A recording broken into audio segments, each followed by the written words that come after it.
Medical teams are back at a Palestinian refugee camp in Lebanon following a string of deadly Israeli airstrikes in the area. 13 people were killed in that attack. Israel's military says it was targeting, quote, a Hamas training compound.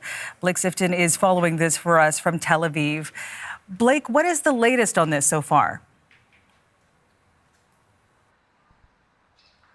Good morning, Marianne. We understand that this was a drone strike that targeted a vehicle near a mosque in the Palestinian refugee camp of al-Hilweh near Sidon in southern Lebanon. The Israeli military says, as you say, that they were targeting a training center. They say that Hamas was planning attacks from that training center. And they released a statement saying the IDF is operating against Hamas entrenchment in Lebanon and will continue to operate against Hamas wherever they operate. Now, Hamas have rejected this allegation that this was a training center as fabrications and lies. They say that there is no military infrastructure in Palestinian camps in Lebanon, and they say that this was a sports field being used by young men. Now, this was the single deadliest Israeli airstrike in Lebanon since a ceasefire was reached between Israel and Hezbollah last November, and that's despite the fact that the Israeli military has been carrying out near daily airstrikes against Hezbollah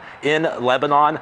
Just today, there are reports of another airstrike targeting a vehicle in southern Lebanon that killed one man and injured school children, reportedly, who were on a bus that was traveling by the site of the blast.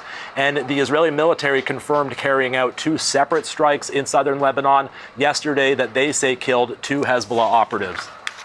So, Blake, how do these strikes in Lebanon impact the dynamics in that region?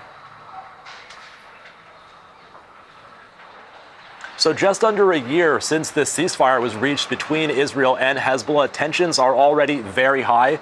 Hezbollah has accused Israel of violating the ceasefire through these strikes in Lebanon, as well as by remaining inside Lebanese territory. According to the ceasefire, Israel and Hezbollah were meant to leave southern Lebanon, but Israel has kept forces inside Lebanese territory at 5 separate locations.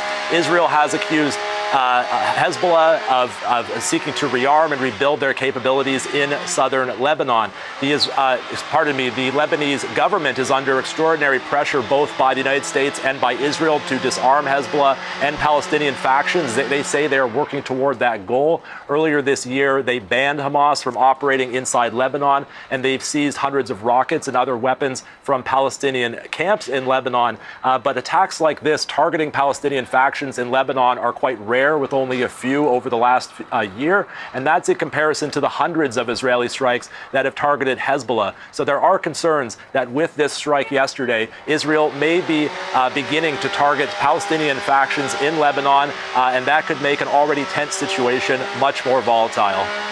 Thanks for this, Blake. That's journalist Blake Sifton in Tel Aviv.